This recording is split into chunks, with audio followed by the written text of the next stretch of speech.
Izibu awari ewe mana yede waya. Emane ya gu mo boropa no hebo no zele ero. Ogwa gedia. Bewe mi. Owapa enware owapa. Ye dewo. Ajema munelawa. We ne me fe be ne ya wi bi ese na. Be no je na yo bi na me we aje school gbadu azu. No na. Ha? Ase no wazeli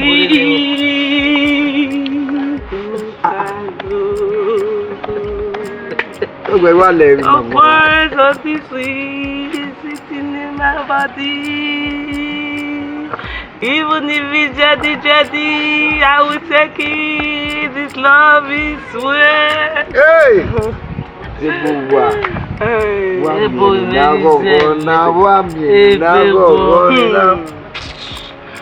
Baba, I cannot digest the happiness.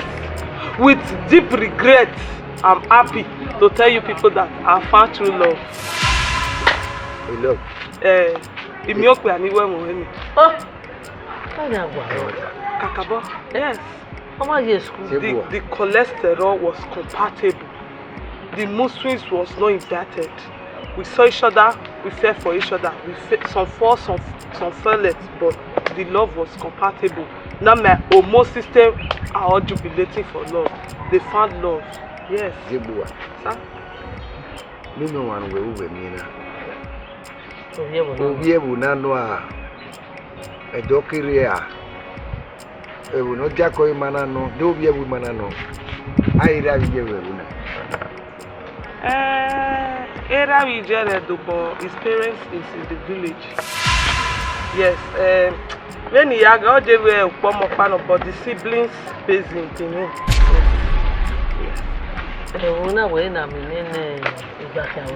Yes. We found school at the Omami Udo. Umabe Mevedo. We go now we hear do now and we find love in a hopeless place. This love in a hopeless place, the uncharted environment. It was compatible. It's like this love brought me here. Yes, the love was calling me all the way from kindergarten.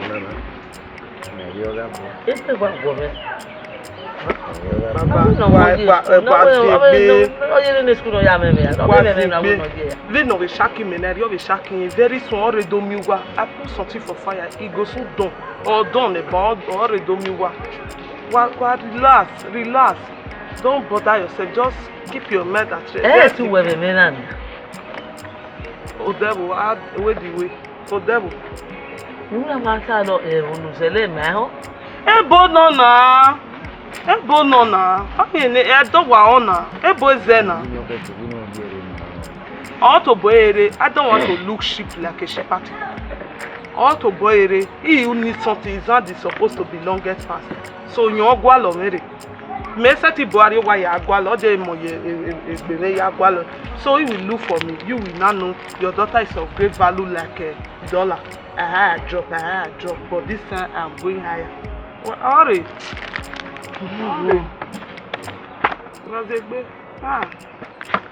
Love is sweet.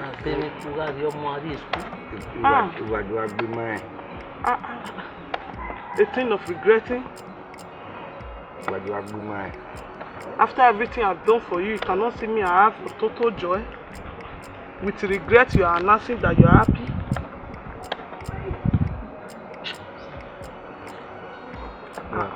No happiness at all. No joy. Josh, you're shattered. You feel bad. You feel you're restless. That you have a graduate.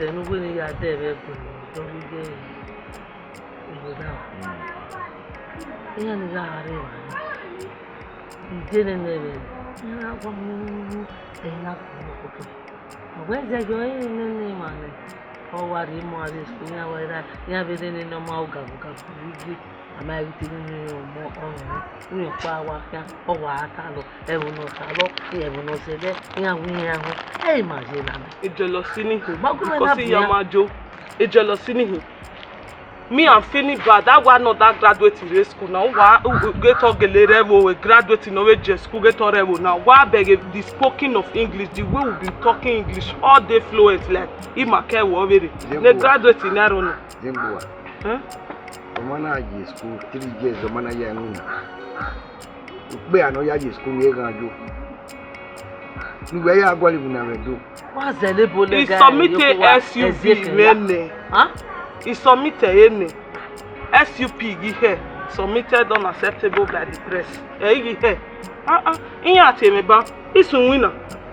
Even if when you just couldn't do but you people are making this place comfortable for me. You are making it comfortable. Yes. Yes. Or just school, but I must say level me. The level in your school. I went to school for my joy junior, my senior, because I passed out from kindergarten in your secondary school like that. For kindergarten me now like that. So me kindergarten say secondary school. Kindergarten me joy secondary. Mama, why want to tell you that me? Ori. I just school me dey say.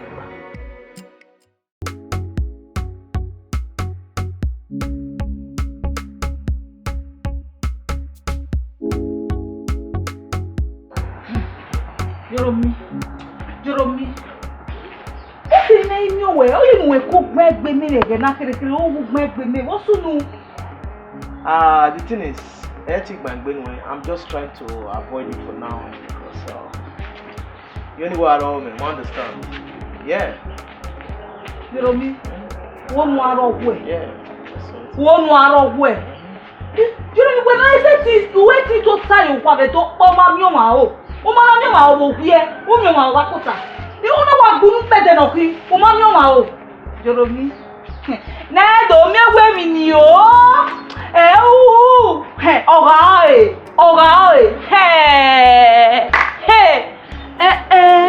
Like you understand. Okay, can you just tell me? Here fair na me where ya go e gbon kege go ade. They took me e ga jeri o. Ma kwe mo see now. Yes. Ita. And then you go ya go e gbon, you know ma kwe me then I just decided to stay my own. Yeah, you are on me.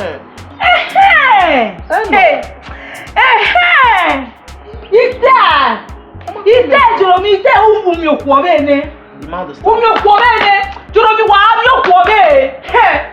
Una wa kama me, uwe ne me, wa we ne me. Ina wa ma. Ni o e. Ima ile o e be ruta. Teti wi ni o e be. Ege ni yare ni me we gba to ta ki e ma je kokokokokwa. Imo bonya we, umo bonya me, bonya ki awe mama. Ene mi adu ya ka mu we me wa kele we me we kakabo. Udu aka ma me we. Eri opo we ru we. Oku ni kwa gbe wa. Ya wa mi oku ni gbe wa. E ka ma me be ri opo we ro ne. E ka ma me. Get me back to mine. I can look my fire to my again. You want to take it as maybe when my work on our again because you know it's really cool on my video.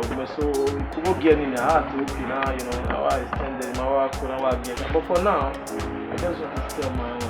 Dare gun e ka ma we. Gun e ka ma wa se na ena ma yo pa na we na ti egbe no mo we adabi mo. Ena ma yo pa no me si wona. Ena ma yo dai me na ni ma e wa. Gun e ka ma we u wa le na nu wa ka ma me wu we me igi ni wa me we ni we. Iwa wi me we ngwe o de ni na do le we nya pon le we gie akome ya be fe ya bere we agbon ya bere wu mu. Iwe me we. Su ma le nu ya u me le na. So e ka ma me wo po be ro e ka ma me e ge ko wi aro bi we me we na we me we Oburo baro mo be strong. So what are you feeling me last year? Ni dia ga nu. Ni dia ga nu. Yeah. Awa ma. I na be shati. Ni we dia ga nu we o. So ma ya mi oku we. Ina mi oku we. Ya ka ma we ni me ra mi je me nu. Ya ka ma o bo ni ya ni ya wi je me fu ga gbogbo na. Ya mu yo wan ni o e ri ni gbe kimi. Ijo ku bi aro.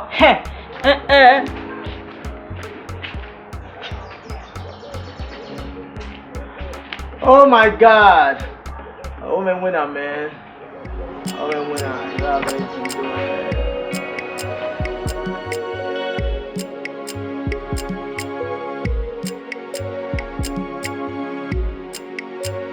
C'est un beau bien.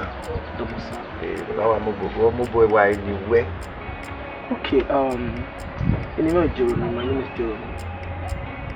Jeremy. Yeah. Any I don't know. Jeremy, what you Jeremy, so my ira where any domain. Oh, yeah. Okay, so yeah. Oh, yeah, we know it. Yeah. I'm from this place. I know. Osoja. Osoja. Yeah. Osoja everywhere. Osoja, yeah, that's my father. What's the man I work again? The thing is, I won't not be, you know, but like I said, you know, in our year school with my brother, you know, I school in city. You know, I said, okay, now let me come back home. Understand? Just to look for my desire. Mama, you get what I mean? Just to look for my desire. But right now, I found my desire here. You understand? My baby,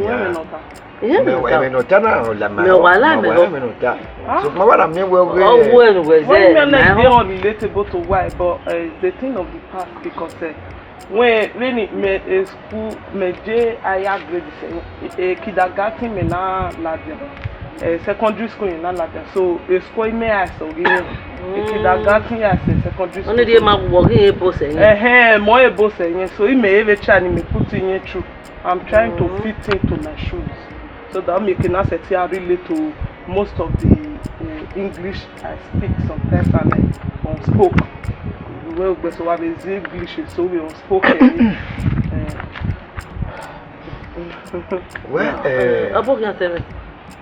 Come on, come on. What do you have your money on? And here I am, you are able to send a woman. We were here. I have been here. I will be a woman.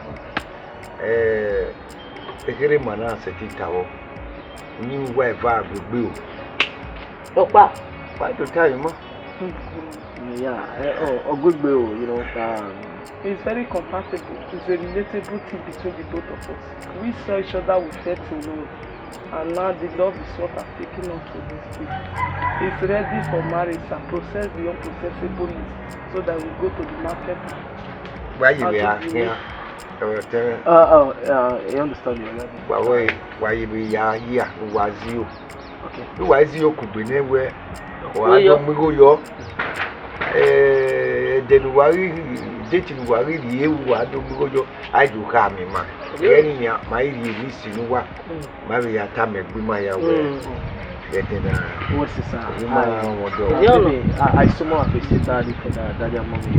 But the fact that they are still saying you have to go home and take a bath, I think you have taken it before you came to my family. You still have things that you'll be taking a bath. If you've taken everything, you are ready to now pass on with the marriage. I understand you, baby. I understand you. Daddy, the thing is, you had the baby, then my mommy cannot go to bed. Then we discuss more thing, you know, just to tell you. But then, my time, okay? Yeah, madam. No problem. Farewell, adieu. Rest apart no more. Don't go in peace and rest in peace so that this you are about to think, so you know the next step you will take concerning the wedding. Oh, okay, okay. I understand. Daddy, I beg God find it difficult to understand my English because someone made it on the higher level, so we can't blame you. Okay, no, man, no, I'm waiting. You guys will just cook me. Yeah, do be well. You guys will joke me. You guys will joke me. Baby, it's okay. Daniel and Jennifer, I don't know that. I'm with you. All right.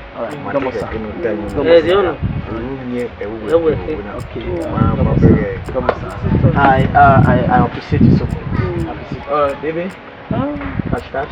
Cash. All right. Love you. Okay. Love you. Later. Okay. Okay, where's it, sir? I do miss you what you. Yeah. Rest well. ti buwa. Èmi ò bàbá ọ̀nà wa yàn ẹ̀gẹ́ ìspẹ́kì fún ọ̀nà ẹ̀gẹ́ ìgbéyàwó náà ìní boyfriend mi. Mo ṣọ́ni wọn àbẹ̀rẹ̀ dọ́wọ́ no I'm not ready. But when he had me on it was a relatable something. My heart told me that this is the one. So when I'm here, let's fast forward with the things and process the unprocessable. When you banana, I know you have a boy. Oh, you didn't make it. You know. Why come I don't want me? We don't need it. Maybe I got me many aware. We are our door. Yeah, we did an hour. We are coming. Problem, you know. Yeah, we go man. Don't worry. You will do the marriage. Marriage, maker. No, marriage. I swim in a net. I can we marry. It been a was say I see. I must say, in your mate, me, I suppose we get to your door. What was it that we say? In your team, no bother your office. In your meeting, in your team. He can be with marriage in then, and one thing got the time. When on a very name, chest with my full chest, he will not very, he will chest. Since marriage has come first, the Lord God has passed this one. He obey very and die. What if he not fall away? Or have it that day? That is the thing of heart regret. Didn't know where you done. Didn't know where you know. As a secretary to the president. Secretary to the president. When the name of Nigeria president is Michael Osifo. So I want to be a secretary to Michael Osifo because the present president of Nigeria this 2021 is Michael Osifo. I want to be a secretary to Michael Osifo. I want to serve the state. Only say now where you only a secretary. Yes. To president. Yes. You are serving state. Yes. What many billionaire? Yes. Yes, now I'm here. Anything that has to do with that will be doing with you. Yes, I will dwell inside that and inside paper. Be writing anything on that table. They will not read it like boy or jiggle on my boy. Anything I'll be jotting it down in case of incasity, so that the country will not fall in jubilation. So I will take note of everything. Mama, baby, I will be just 70. Mama. Yeah, pack.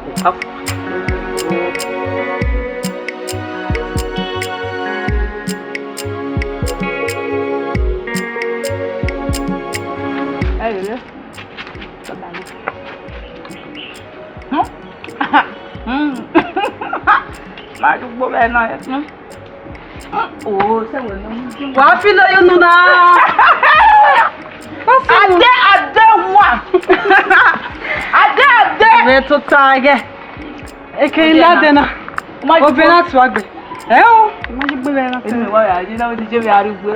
Èyí gẹ̀ wàá fìlì sáyà yìí nù. Ìwà yọ̀lẹ̀ wò yẹrẹ wẹ́ kó kà lọ́kọ̀ rẹ̀ ṣe kó lọ́kọ̀. Ọ̀nà àdìgbò bọ́lá ó di yàrá rẹ̀ wá fún wa. Ekiri kà jẹ́ dẹ̀. Kọ́. Wọ́n jẹ́ náà. Ọ̀wà jẹ́ sí ẹ̀. Kọ́. Wọ́n ìyẹn ní wà múre náà. Ìgò ẹgbẹ́ ayé àfìlì sáyà ọmọ kìí ọ̀wẹ̀.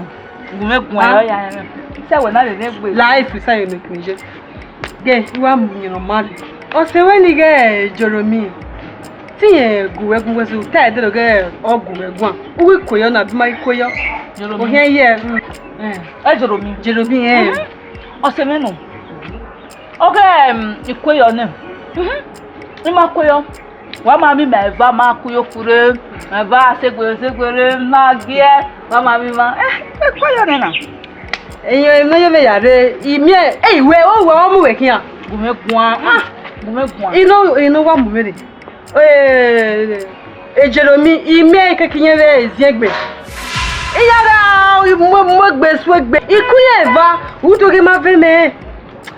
O jere wi eva we mani aje. Adé olé fòfò. Adé wa pe wo toge. Ogwe ake ba mo eye imote tuke we eruje Adé wa toge o pa ya we do afi egege itoge àwọn àtẹ̀gbọ́n ma we ujaji e mo ta we make atoge una kilo ya ememe toge bia Uta wa fikere wa fikere o di so pe yi ti lo bu gbe ya ha ta here tawo ine gi ti won ta mo na ya imi ya eva really ya mi ya eva ma unda na o se le ni o se ya no ta ma o Ime joro mi ge Izegbugwa ija iwu ti la ma we ge ma ni ya we pagbe ni ge ma we pagbe ya we na ya we eku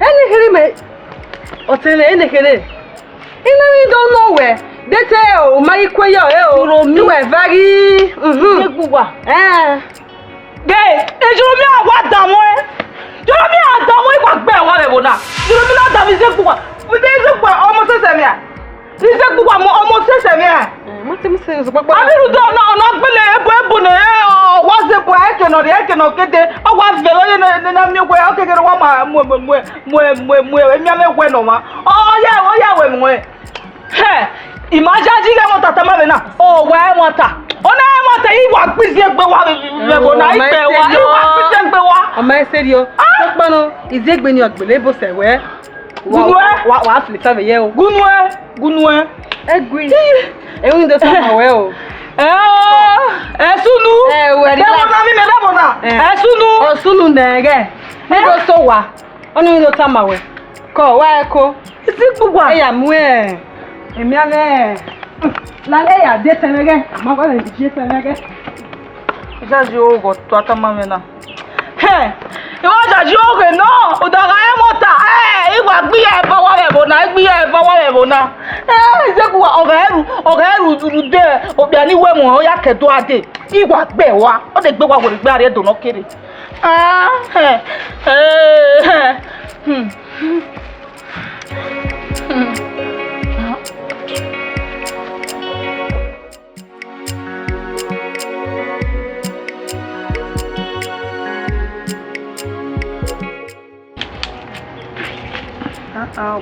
Why should you not do busy working like since you comment to this place, you be pressing your phone.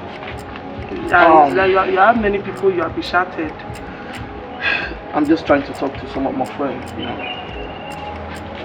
Just to tell them I'm good, I'm very calm, you know. I'm here with my girl. You get what I mean? If you not really like it, man, we have a couple years old, we have Zedo. Zedo, understand? Okay. So then maybe I will do go with the make up by you. Ita Izegbugwa Iga no we ma si una si ma me osime we ni mu osime Izegbugwa me ma ka mu we go sime no isi ahun e una wa pabo wa we una do agomna. This act, did you know this is what we call menstruation? No, this menstruation advert.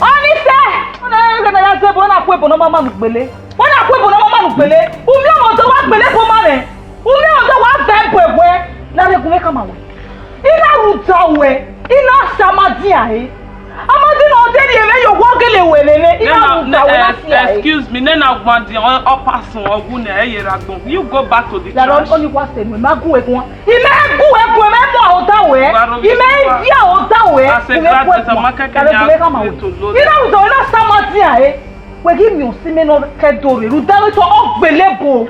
Una senia, una so alele. Lare. Uga kumedi eti ya fulika ugo. Wa kumeya ya Shami Omiemi no see like did I go for school for this? Did I go for school for this trash to be threatened? Hey! Did I go for school for Hey, Hey, stop that! Why are you shouting? Umi let me go now. What they gbe ale do mu kere do na gbele ebo na bed boy wedding. They gbe ahia stand of that. Why the noise? It's okay. Stop that. When we most like frustration, I'm about you and the boy, you know, she's kind of frustrated. No class in him. No class. I know. Because of who when I get now to a table in me graduate.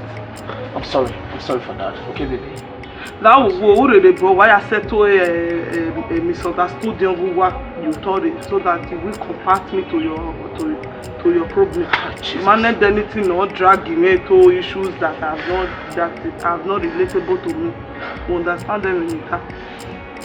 It's okay. It's okay. I understand you. Don't worry. I'll focus on that. Okay. You know I still love you. Baby, more you can. You know that. You know that. No, it's okay. It's okay, right? Alright, good. Oh Jesus. Do my lobby, me. Do my lobby, no, mama. I see many boys that decided to choose you that you are the choosing one. At the end of the day, to tell mama, you are not the choosing one. Are you the choosing one? Eh? Are you the choosing one? It's okay. It's okay. It's okay. I'll take up that. Yeah.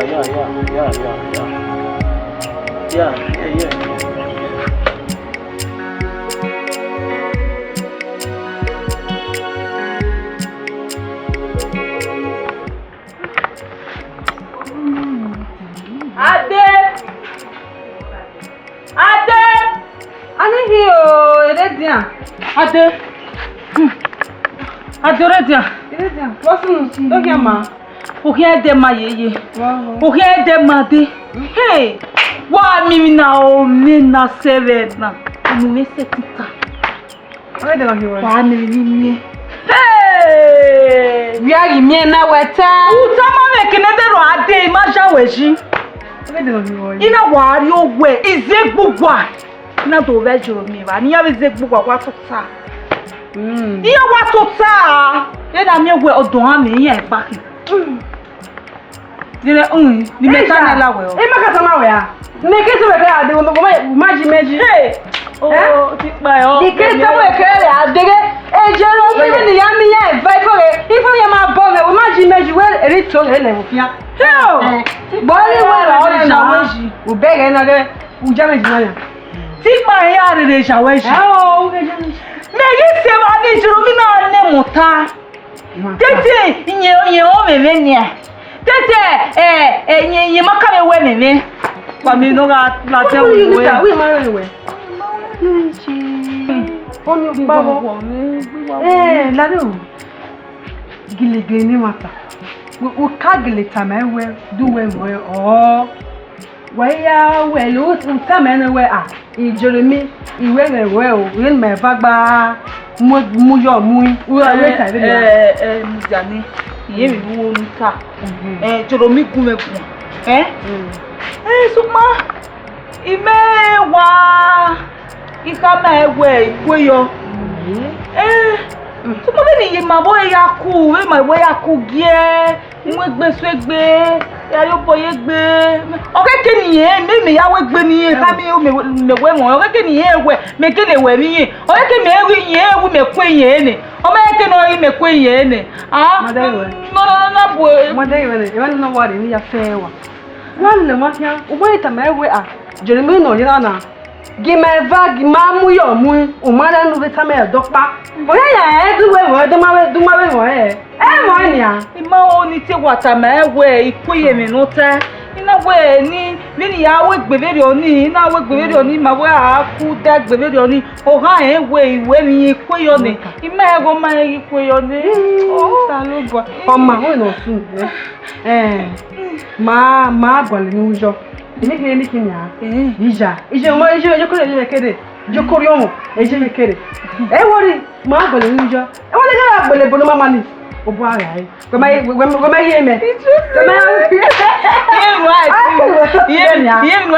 wori ni ata me ni ije me no kede ije me era no ije ne ali so ya fe o ne ya fe kede o ga ta ma ga so pa we era no ko ye akari o ko riomo Oga sama mi ya page lawo ya iwejo o wa zera ni wo ge what can I You need to prepare a document of what will come. When you know what your school is. Yes, in alphabetical order, everything is flabbergasted. They have all the COVs. It's very present. I know you have them all. Rundoni, you have any people based on students. Okay. You know you have finished your educational career Modo. in California. Okay, for now, in the end, need the more cheaply. You know, I've been in school. Okay. and I believe we were here already. Like the primary 6 result. Yeah, because I have people in advance. Okay. Understand primary 6 result. Lawyer with jam. Like the one lawyer round up the NYC lawyer grad. When she's a graduate, right? Lawyer grad. Lawyer finish university. Higher institution. By then, I combine lawyer a week from now, I'll California. Oh, Pepe. Not that many books to go California.